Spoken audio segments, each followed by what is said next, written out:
Subversion is the term, if you look in a dictionary or criminal code to that matter, usually is explained as a part of activity to destroy things like religion, government, system, political, economical system of a country.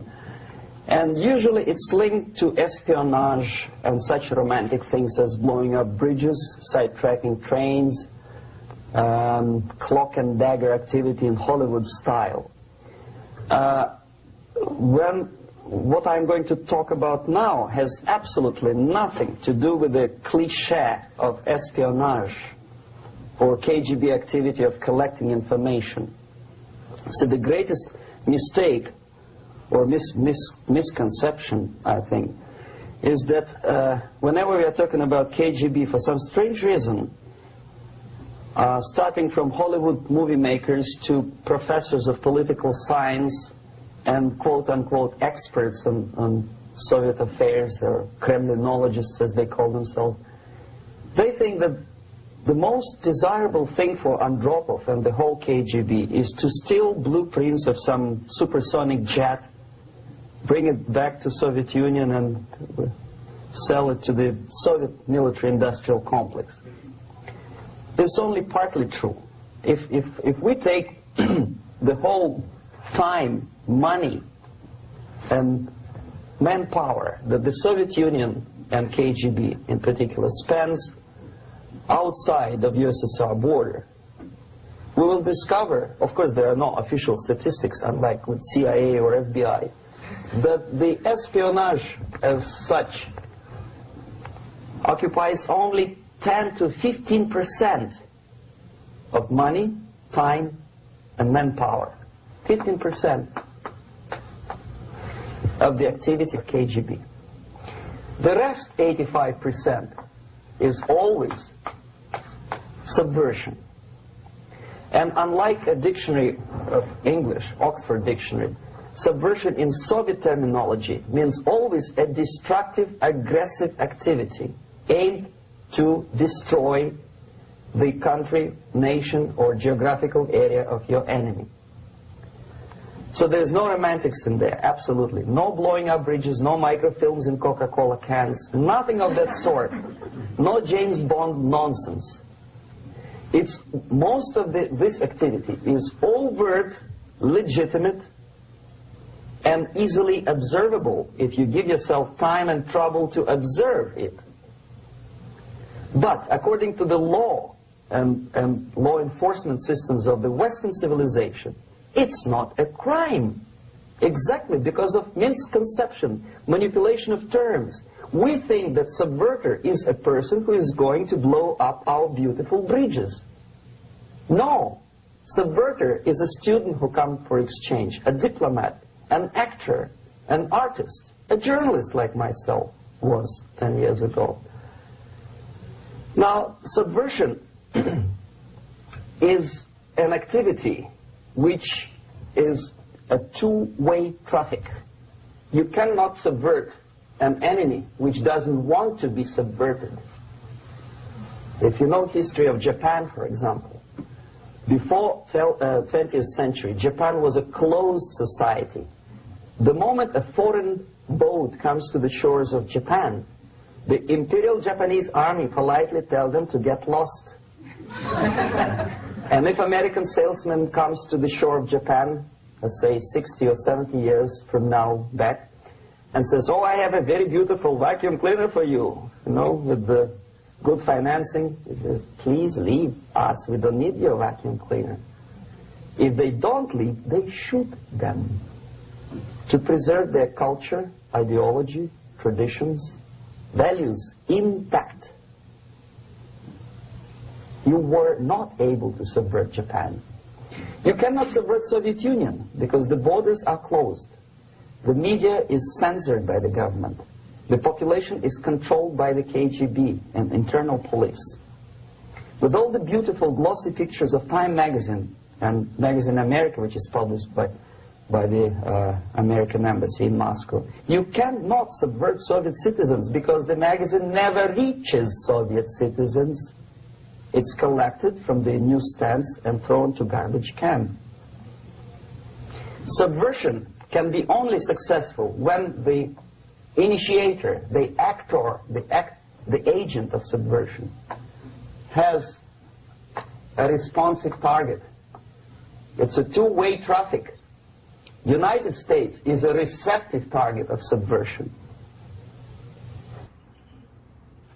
There is no response similar to that one from United States to the Soviet Union.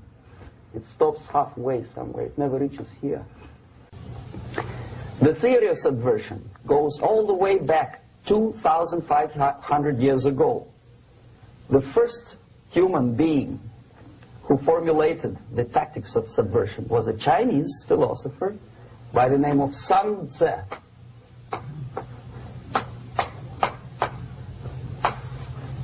2,500 years BC. He was an advisor for several imperial courts in ancient China. And he said, after long meditation, that to implement state policy in a warlike manner, it's the most counterproductive, barbaric, and inefficient to fight on a battlefield. You know that war is continuation of state policy, right? So if you want successfully to implement your state policy, and you start fighting, this is the most idiotic way to do it. The highest art of warfare is not to fight at all, but to subvert anything of value in the country of your enemy, until such time that the perception of reality of your enemy is screwed up to such an extent that he does not perceive you as an enemy, and that your system, your civilization, and your ambitions look to your enemy as an alternative, if not desirable, then at least feasible.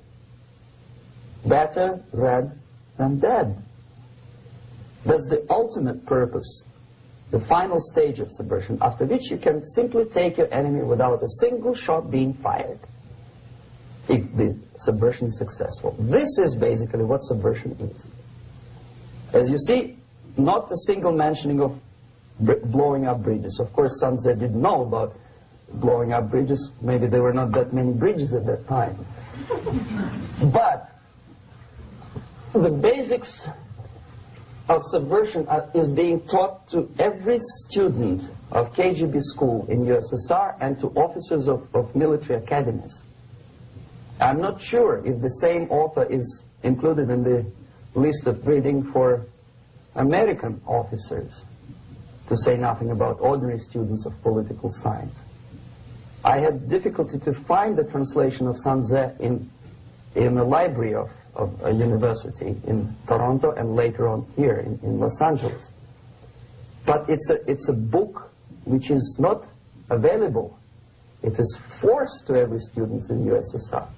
Every student who is taught to be dealing further in his future career with foreigners.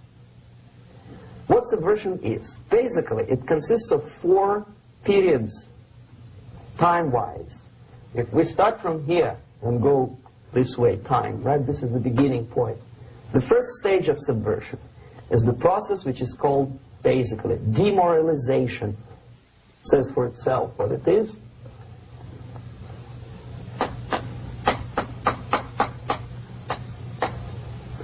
It takes from, say, 15 to 20 years to demoralize a society. Why 15 or 20 years? This is the time sufficient to educate one generation of students or children. One generation.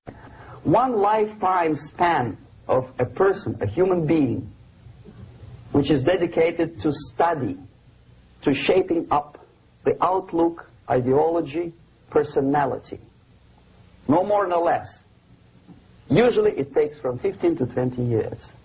What it includes? It includes influencing, or by various methods, infiltration, propaganda methods, direct contacts, doesn't really matter. I will describe them later.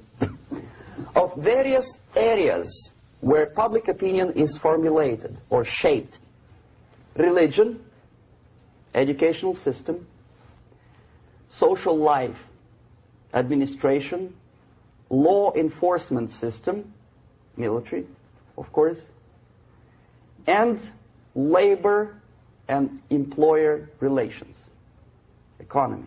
Okay? 5 areas. I will not write them down because we will not have enough space. Sometimes when I describe all the methods, students ask me question, are you sure this is the result of the Soviet influence? Not necessarily. You see, the tactic of subversion, about which I'm talking, is similar to the martial art, the Japanese martial art. If some of you are familiar with that tactic, probably you will remember that if an enemy is bigger and heavier than yourself, it would be very painful to resist his direct strike. If a heavier person wants to strike me in the face, it would be very naive and counterproductive to stop his blow. The Chinese and Japanese judo art tells us what to do. First, to avoid the strike, then to grab the fist and continue his movement in the direction where it was before, right? Until the enemy crashes in the wall. You see? So, what happens here? The target country obviously does something wrong. If it's a free democratic society, there are many different movements within the society. There are obviously, in every society, there are people who are against this society. They may be simple criminals, ideologically in disagreement with the state policy, conscientious enemies, simply psychotic personalities who are against anything. Right?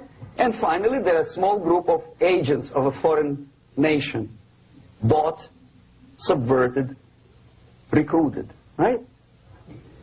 The moment all these movements will be directed in one direction, right? This is the time to catch that movement and to continue it until the movement forces the whole society into collapse, into crisis, right? So that's exactly the martial art tactic. We don't stop an enemy. We let him go. We help him to go in the direction we want them to go. Okay? So, on the stage of demoralization, obviously there are tendencies in each society, in each country, which are going to opposite direction from the basic moral values and principles. To take advantage of these movements, to capitalize on them, is the main purpose of the originator of subversion. So we have religion, we have education, we have social life, we have power structure, we have labor relations, unions, and finally we have law and order. 1, 2, 3, 4, 5, 6. Okay? These are the areas of application of subversion. What it means exactly? In case of religion, destroy it, ridicule it, replace it with various sects, cults, which bring people's attention, faith, whether it is naive, primitive, doesn't really matter. As long as the basically accepted religious dogma is being slowly eroded and taken away from the supreme purpose of religion, to keep people in touch with the supreme being, that serves the purpose. Therefore, replace it, accepted, respected religious organizations with fake organizations. Distract people's attention from the real faith and attract them to various different faiths. Education. Distract them from learning something which is constructive, pragmatic, efficient. Instead of mathematics, physics, foreign languages, chemistry, teach them history of urban warfare, natural food, home economy, your sexuality, anything, as long as it takes you away, okay, Social life. Replace traditionally established institutions and organizations with fake organizations. Take away the initiative from people. Take away the responsibility from naturally established links between individuals, group of individuals, and society at large, and replace them with artificially, bureaucratically controlled bodies. Instead of social life and friendship between neighbors, establish social workers institutions. People who are on payroll of whom? Society? No. Bureaucracy. The main concern of social workers is not your family, not you, not social relations between groups of people. The main concern is to get the paycheck from the government. What will be the result of their social work doesn't really matter. They can develop all kind of concepts to show to the government and to the people that they're useful. Okay. Away from the natural links. Power structure. Okay. The natural bodies of administration, which are traditionally either elected by people at large or appointed by elected leaders of society, are being actively substituted by artificial bodies. The bodies of people, groups of people, whom nobody elected. Never. As a matter of fact, most of the people don't like them at all, and yet they exist. One of such group is media. Who elected them? How come they have so much power? Almost monopolistic power on your mind. They can rape your mind. But who elected them? How come they have a nerve to decide what is good and what is bad for the elected by you, president, and his administration? Who the hell are they? Spiro Agnew, who was hated by the liberal left, called them a bunch of enfeebled snobs. And that's exactly what they are. They think they know. They don't. The level of mediocrity. In a big establishment like New York Times, Los Angeles Times, major television network, you don't have to be excellent journalist. You have to be exactly a mediocre journalist. That's easier to survive. There's no competition anymore. You have your good, nice income, $100,000 a year. That's it. Whether you're better or worse doesn't really matter anymore. As soon as you're smiling to the camera and do your job. That's it. No more competition. Power structure slowly is eroded by the bodies and groups of people who do not have neither qualification nor the will of people to keep them in power, and yet they do have power. Okay. Together with that, there is another process. Law enforcement, law and order organization and structure is being eroded. For the last 20, 25 years, if you see old movies and new movies, you can see that in new movies, a policeman, an officer of the United States Army looks dumb, angry, psychotic, paranoid. A criminal looks nice, kind of, well, he smokes hash and shoots the whatever drug, but basically he's a nice human being. He's creative. And he's unproductive only because society oppresses him. Whereby a general of Pentagon is always, by definition, a dumb, a war maniac. A policeman is a pig, rude policeman. He abuses his power. You know? A generalization like that. The hatred, the mistrust to the people who are supposed to protect you and enforce law and order. Moral relativity. The Angelo Buono process lasted 2 years in Los Angeles. Relativity. The Angelo Buono process lasted 2 years in Los Angeles. And yet there are still some lawyers who say, look, he's a nice character, as a matter of fact. There was some witness who said, also a criminal, who said, well, he's a nice guy. I asked him one day to burn a house of my enemy, and he wouldn't do it. Nice fella. Erosion. A slow substitution of basic moral principles, whereby a criminal is not a criminal, actually. He's a defendant. Even if his guilt is proven, There is still a doubt to kill or not to kill, to be or not to be. Thou shalt not kill, yes. But this line may not necessarily be applicable to a murderer. Thou shalt not murder. That should be the presumption, not that thou shalt not kill. Okay, labor relations. At this stage, within 15 to 20 years, we destroy the traditionally established links of bargaining between employer and employee. The classical Marxist-Leninist theory of natural exchange of goods. A person A has 5 sacks of grain and person B has 5 pairs of shoes. And the natural exchange without money is when they bargain between each other.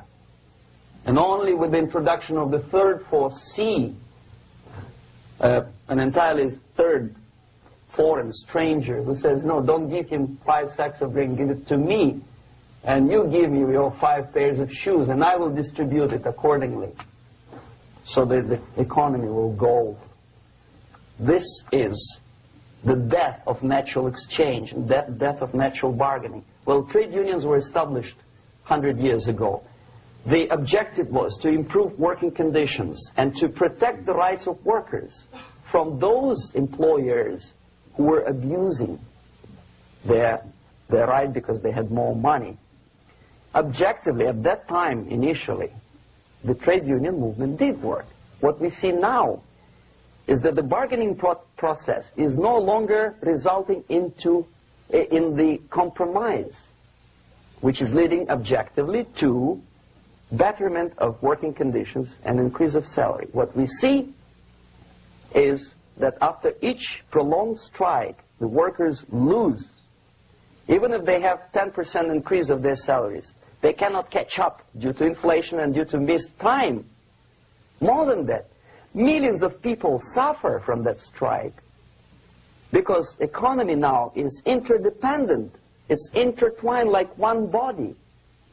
If previously steel workers, say 100 years ago, could strike and nobody would suffer, now it's impossible anymore. If a garbage collector strikes today, the rest of the multi-million city is stinking. I mean, there's no more service.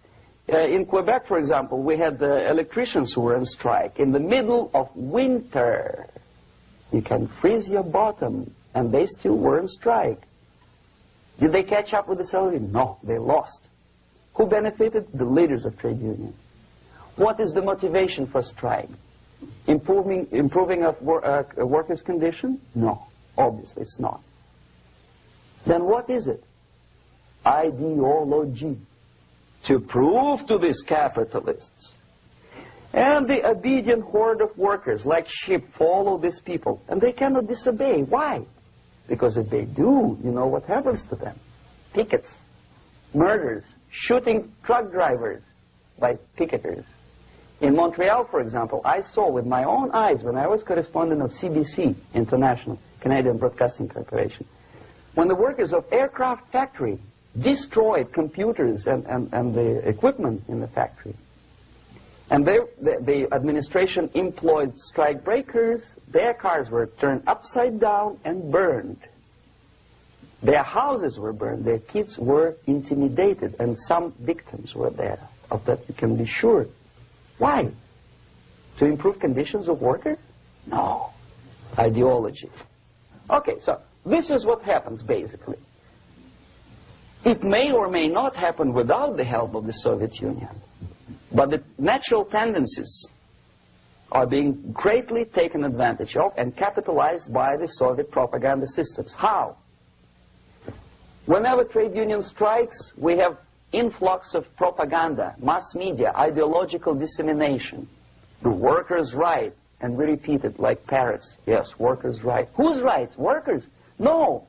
The only freedom of worker to sell his labor according to his own desire and will is taken away from him. By whom? By trade union boss. Unlimited power is given. Responsibility. I want to sell my labor not for $2.50 an hour, but for $2. I don't have right. My freedom is denied to me. I know that if I sell my work for $2 an hour, not for $3 an hour, I will compete better with the other guy who is lazy and more greedy. I don't need $3. I need only $2. No, I was made to believe by media, by business, by advertising agencies that I need more and more and more. Have you ever heard any advertising on TV to consume less? No. No way. Whether you need a six-cylinder car or not, you have to buy it. And hurry up. When I was driving here, on the local radio station, an excited announcer said, "You hurry up, rush and save, save, save. There is a pantyhose sale." Save by buying more. See? Of course. It would be too naive to expect that KGB makes that advertising agency to do such a crazy commercial. No, of course not. But what we did when I was working for Novosti Press, we would snow plow editorial offices, student organizations, religious groups with literature of class struggle, if not directly Marxism-Leninism propaganda, then a propaganda of a legitimate aspirations of working class, betterment of life, equality. Equality, mind you. President Kennedy once said, we will make America to believe that people are born equal. Are people born equal? Is there any mentioning in the Bible or any other holy scripture in any religion, if you don't believe me, go to the library and check it, there is not a single word about equality. Just the opposite. By your deeds, God will judge you. What you do is important. The merit of your personality. You cannot legislate equality. If you want to be equal, you have to be equal. You have to deserve it. And yet we build our society on the principle of equality. We say people are equal. We know it is false. It's a lie. Some people are tall and stupid. Others are short, bold, and clever.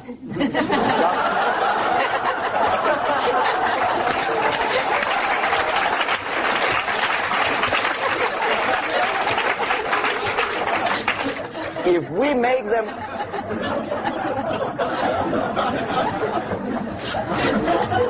make them equal by force, if we put the principle of equality in the basis of our socio-political structure, it's the same thing as building a house on sand. Sooner or later it will collapse, and that's exactly what happens. And we, as Soviet propaganda makers, are trying to push you in the direction which you go yourself. Equality, yes, equality. People are equal. Land of equal opportunities. Is it true or not? Think about it. Equal opportunities. Should there be equal opportunities? For me, and for a lazy bastard who comes here from some other country and immediately registers as a welfare recipient benefits? I never received a single dollar. No, sorry, I did receive once. But I never applied for welfare. For the 13 years, I took any job. Security guard, journalist, taxi driver, anything. Well, I was restless, but some people don't like it. They immediately. So why should we have equal opportunities? Why? The equal opportunity to excel. Equal opportunity in equal circumstances, yes, but you know people are different. To excel, yes, provided we reach the same level of excellency, perfection, which is hypothetical, distant future. Yes, maybe. But we know perfectly well that even with the best intentions, people could not be equal. Why should we have equality in the, say, legal system? Myself, I'm considering myself a law-abiding citizen, and a person who comes here to rob and shoot, say, the United States administration under Carter, imported thousands of Cuban criminals. They were non-criminals, yet they were accepted.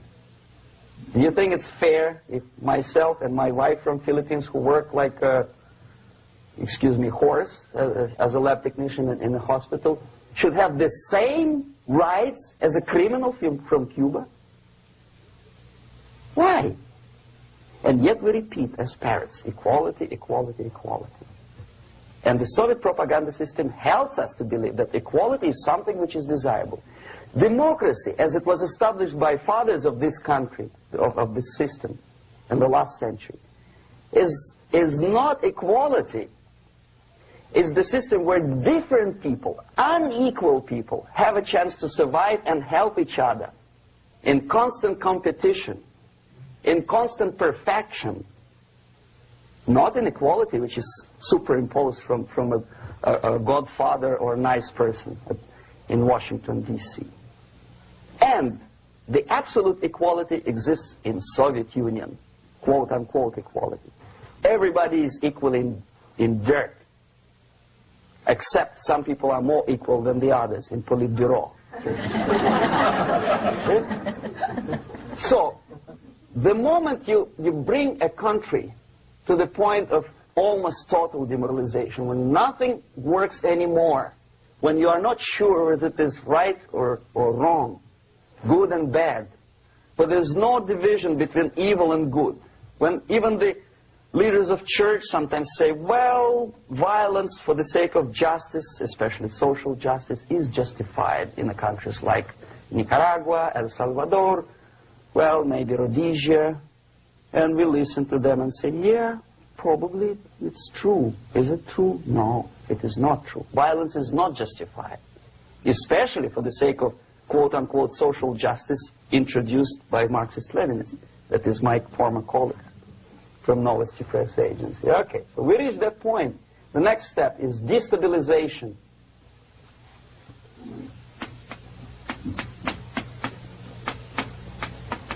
Again, this word says for itself what it is. To destabilize all the relations, all the accepted institutions and organizations in a country of your enemy. How you do it?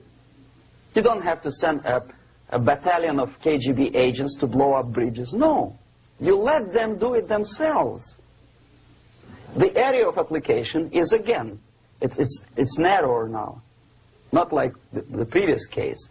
The overt legitimate actions of the KGB in this case would be hardly noticeable. There is no crime if a professor who recently went to USSR introduces a course of Marxism-Leninism in a Californian college, for example. Nobody is going to come to his doorstep and say, okay, mister, come, you are under arrest. No, it's not a crime. It's not even considered a moral crime against your country. So the area of application here is narrowing down to economy, again labor relations, right? To law and order, plus military. And economy, law and order. Yes, and again the media, but wider scope, little bit different. I'll explain later. Okay, basically 3 areas. Economy. The radicalization of bargaining process.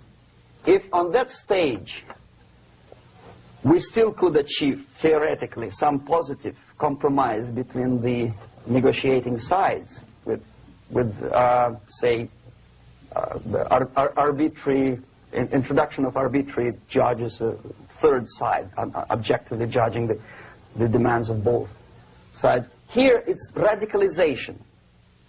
On the stage of destabilization, we cannot come to compromise even within a family. The husband and wife couldn't figure out which is better.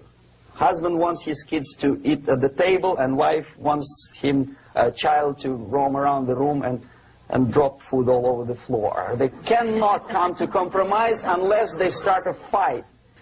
It's impossible to reach a compromise, constructive compromise, between neighbors. Some people say, I don't like you to watering your lawn at that time because exactly at that time I'm walking my dog and he's getting nervous. He cannot pass his bowels, you know. So they cannot compromise. They go to a civil court or something like that. radicalization of human relations. No more compromise. Fight, fight, fight. The normal, traditionally accepted relations are destabilized. The relations between teachers and students in schools and colleges. Fight. The relations between, in economical sphere, between laborers and employers are further radicalized.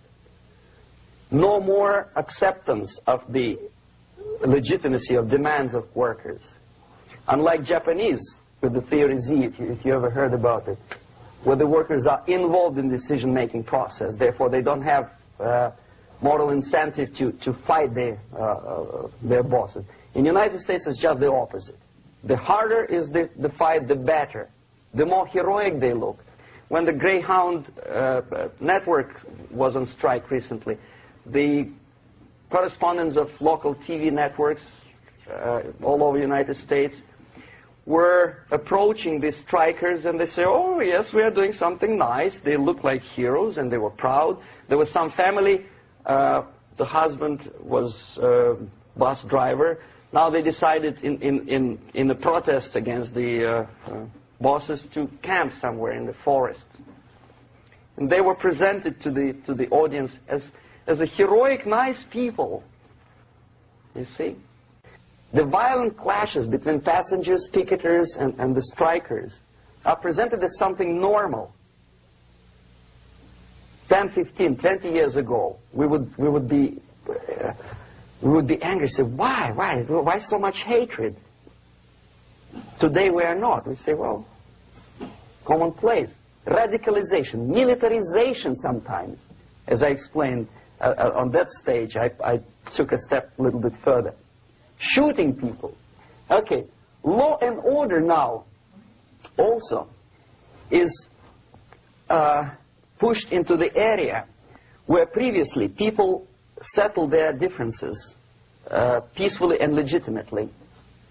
Now we are getting with this court cases in the smallest irrelevant cases. We cannot solve our problems anymore. The society at large becomes more and more antagonistic between individuals, between groups of individuals, and the society at large. The media puts himself in the opposition to the society in general, at large. Separate, alienated. Okay? On that stage, you remember I was talking a couple of hours ago about the sleepers. That's when the students from, say, United States, if they're trained in Lumumba University, or developing nations, that's the students I was dealing with, are being sent back from the Soviet Union here. Or if they were already in the United States, in the country, which is the object of subversion, they spring to action. The sleepers go up. They slept for 15 to 20 years. Now they become leaders of groups, preachers, I don't know, public figures. Prominently they actively include themselves in a political process. All of a sudden we see a homosexual. 15 years ago he did his dirty job and nobody cared. Now he makes it a political issue. A political issue. He demands recognition, respect, human rights, and he rallies a large group of people. And there are violent clashes between him and police, his group and ordinary people, no matter what. It's black against white, yellows against green, doesn't matter where his division line goes. As long as this group come into antagonistic clash, sometimes militantly, sometimes with firearms, that is destabilization process. The sleepers, many of whom are simply KGB agents, become leaders of the process of destabilization. Doesn't mean that Comrade Andropov sends Comrade Ivanov to the United States. The person who takes care is already here. He's a respected citizen of the United States. Sometimes he gets money from various foundations for his legitimate struggle for, I don't know, human rights, women's rights, kid lib, prison lib, whatever. There are sympathetic Americans who donate their money to him. This stabilization process usually leads directly to the process of crisis.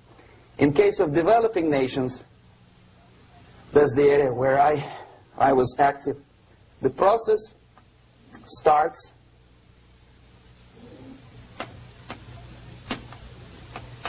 when the legitimate bodies of power, the social structure collapse. It cannot function anymore.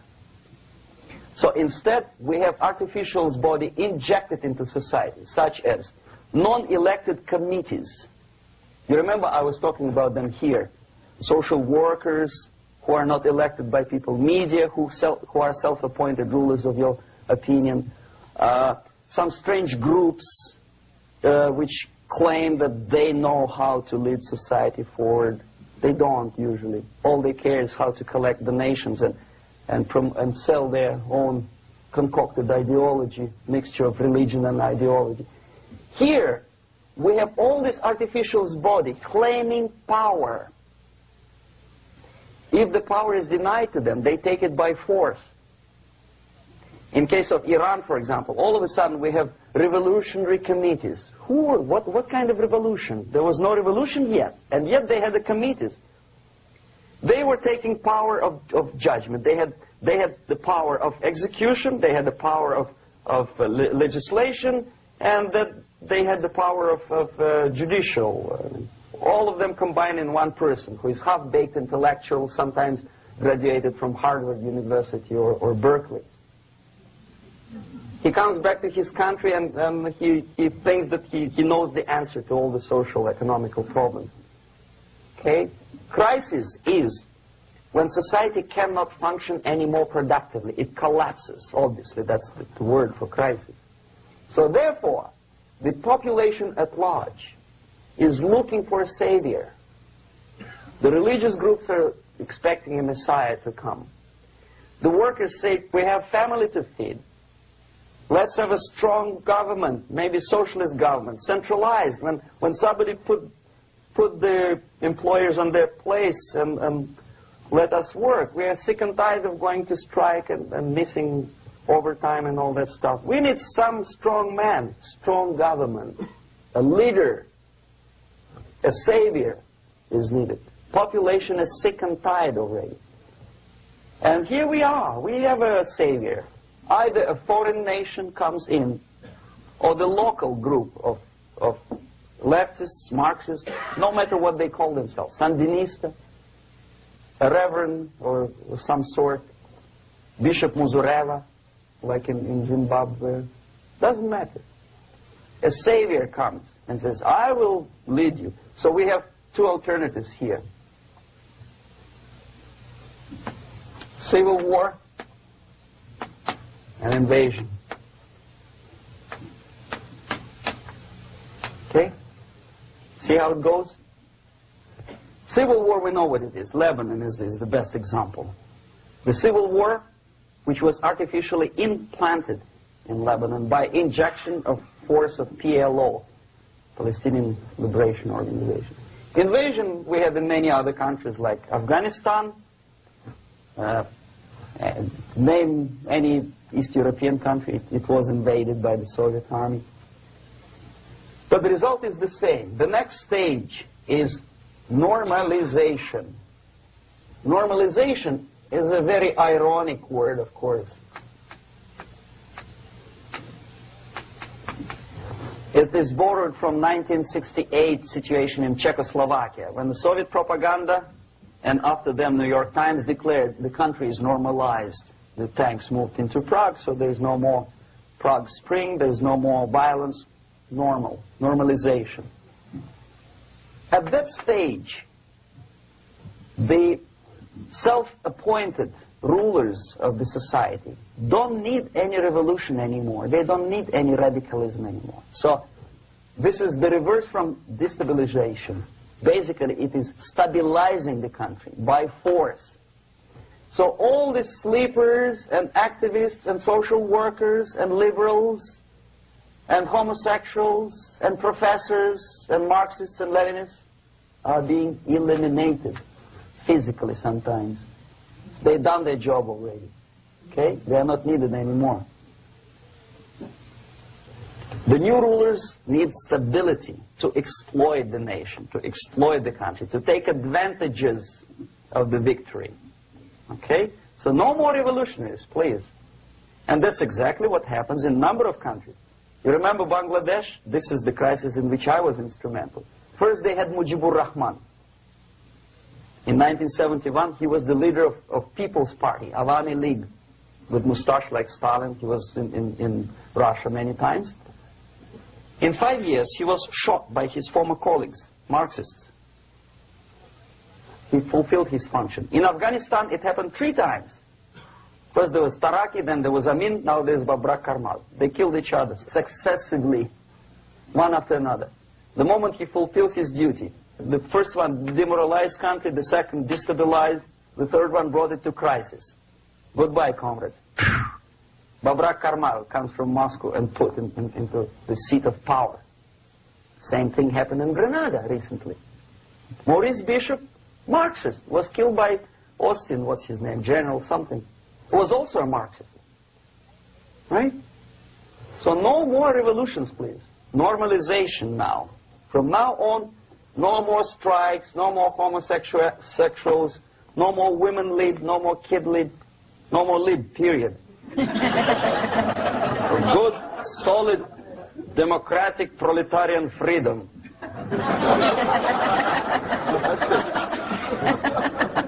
Now, to reverse this process takes enormous effort.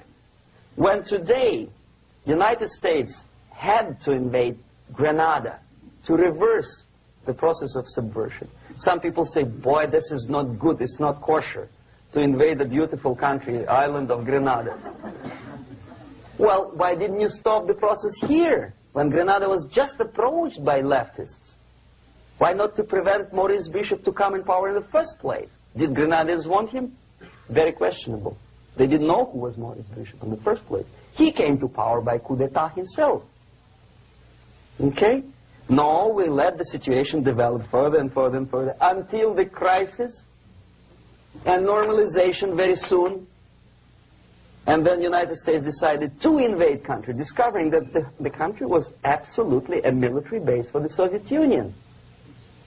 Of course it's a drastic measure. Of course it's a pity that Marine Corps had to lose, what, 17 lives. Very bad. Why not to stop the process before it comes to crisis? Oh no, intellectuals will not let you. It's interference into domestic affairs. They're very careful not to let American administration to interfere in domestic affairs of Latin American countries. They don't mind Soviet Union interfere in these affairs. Okay. So to reverse this process, from here, it takes only and always military force. No other force on earth can reverse this process at this point. At this point, it does not take military invasion of the United States Army. It takes strong action, like in Chile. A CIA covert involvement to prevent the savior from outside to come into power and to stabilize country before it erupts into civil war. Country before it erupts into civil war.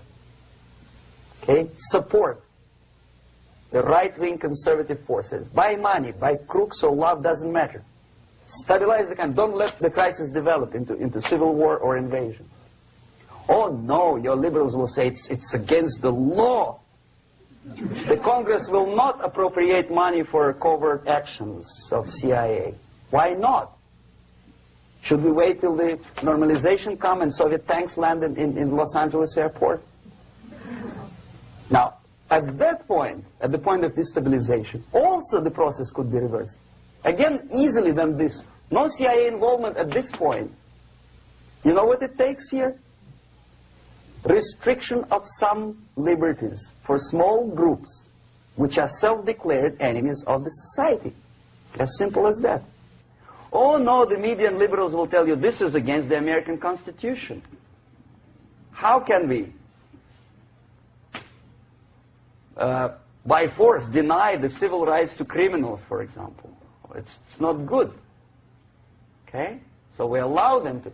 Okay, if you allow the criminals to have civil rights, go on and bring the country to the crisis. This is a bloodless way to do. Curb the rights. I mean, not to put them in prison. No, I'm not talking about putting all the gays from San Francisco in the concentration camp. Do not allow them to take political force. Do not elect them to the seats of power, whether it is municipality level, state level, or federal level. It has to be beaten in the heads of American voters that a person like that in the seats of power is an enemy. Do not be afraid of this word. It is an enemy. If he is not an enemy here, he will be here.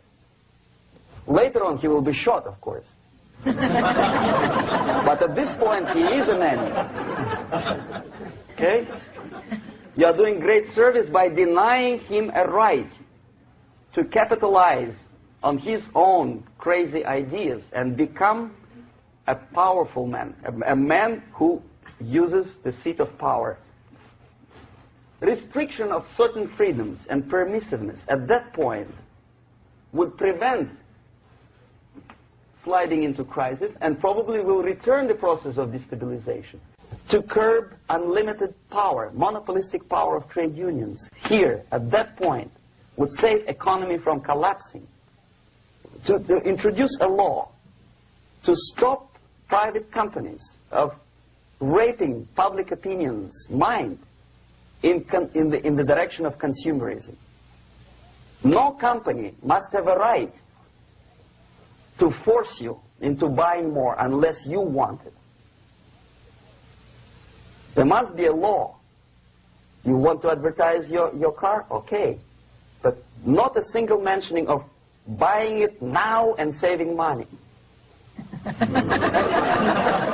It must be against the law to force people to consume more. Self-restraint.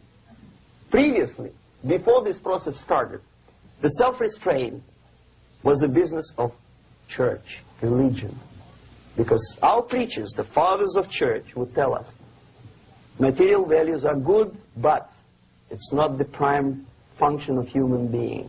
Because you have to live with something. Obviously, the design for our life is not to consume more deodorants. There must be something greater. If such a complicated instrument as human body was created, obviously there must be some higher purpose for that. And it's very easy to avoid destabilization by denying the greedy companies one little freedom, one little liberty, forcing you into turning yourself into processors of unwanted products and goods. They turn you into machines, like the worm who there's inlet and outlet. So, and how long an average appliance lasts these days? Less than a year. Why? Where's workmanship? Well, we want you to buy more. Okay. Destabilization process could be easily overcome if, as I say, the society, by its own will or after persuasion by the leaders, will come to the idea of self-restraint. It's so hard, we want to consume more, but you have to.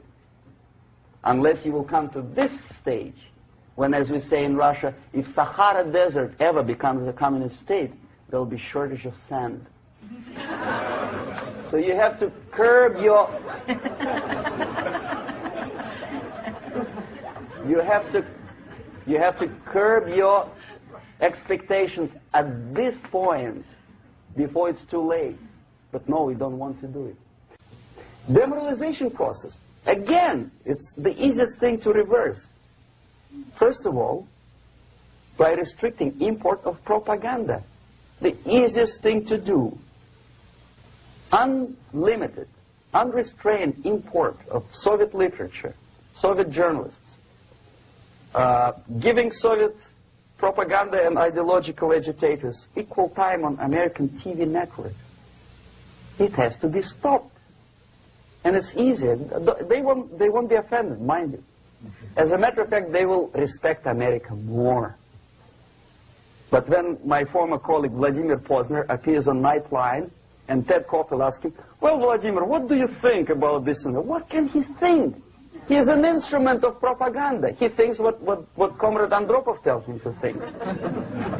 He's just a nice, articulate mouthpiece of the Soviet subversion system. And Ted Compl makes you believe that my friend Vladimir Posner thinks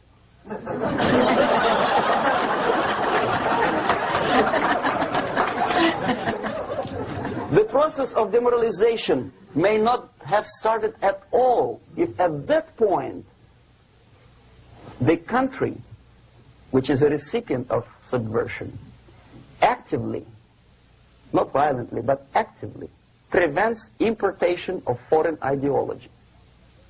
I don't want America to follow the pattern of ancient Japan.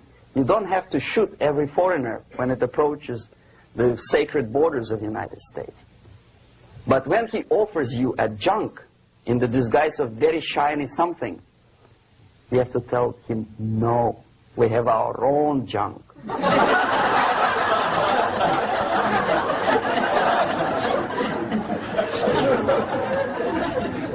If at that point the society is strong, brave, and conscientious enough to stop importation of ideas which are foreign,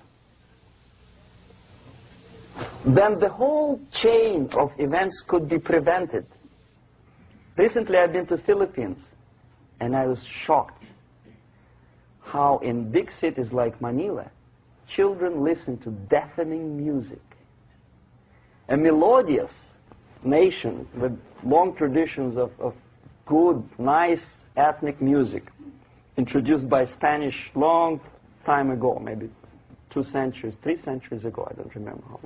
All of a sudden listen to musical garbage, blasting their radios at full blast, at full volume. Why? In India, I spent many years watching the reactions of Indians walking out of movie theaters after seeing Hollywood production. They couldn't figure out why Americans are so wasteful. They smash their cars, their shiny cars, every 5 minutes. How come they shoot each other for $500,000? Is it true that they're so obsessed with sex?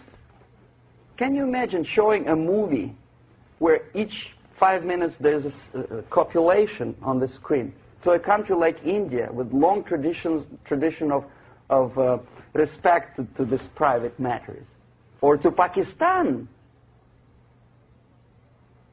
And United States expect these people to respect you? No way. Oh yes, they will see the movie, they'll pay 5 rupees to see that garbage, but they walk out and will tell their kids, don't respect Americans, don't be like Americans. See? So, the process of demoralization could be stopped right here, both as an expert and as an import. And that takes one step, one very important thing to do. You don't have to expel all the KGB agents from Washington, D.C. The most difficult and at the same time the simplest answer to the subversion is to start it here and even before, by bringing back the society to religion, something that you cannot touch and eat and put on yourself, but something that rules society and makes it move and preserve it. A Soviet scientist, Shafarevich, who has nothing to do with religion, he is a computer scientist, did a very intensive research on the history of socialist countries. He calls socialist or communist any country with a centralized economy and a pyramidal style of power structure. And he discovered, actually he didn't discover it, he just brought to attention of his readers, that civilizations like Mohenjo-Daro in the river Indus area, like Egypt, like Maya, Incas, like Babylonian culture, collapsed and disappeared from the surface of The moment they lost religion, as simple as that, they disintegrated. Nobody remembers about them anymore. Well, distantly. So, the ideas are moving society and keeping mankind as a society of human beings, intelligent, moral agents of God. The facts, the truth, the exact knowledge may not. All the sophisticated technology and computers will not prevent society from disintegrating and eventually dying out. Have you ever met a person who would sacrifice his life, freedom, for the truth like that? This is truth. I never met a person who said, this is truth and I'm ready to shoot me. To defend the truth. Right? But millions sacrifice their life, freedom, comfort, everything for things like God. Like Jesus Christ. It's an honor. Some martyrs in the Soviet concentration camp died. And they died in peace. Unlike those who shouted, "Long live Stalin," knowing perfectly well that he may not live long. Something which is not material moves society and helps it to survive. And the other way around. The moment we turn into 2 by 2 is 4 and make it a guiding principle of our life, our existence, we die. Even though this is true, and this we cannot prove. We only can feel and have faith in it. So the answer to ideological subversion, strangely enough, is very simple. You don't have to shoot people, you don't have to aim missiles and Pershings and cruise missiles at Andropov's headquarters. You simply have to have faith and prevent subversion. In other words, not to be a victim of subversion. Don't try to be a person who in judo is trying to smash your enemy and being caught by your hand. Don't strike like that. Strike with the power of your spirit and moral superiority. If you don't have that power, it's high time to develop it. And that's the only answer. That's it. Thank you.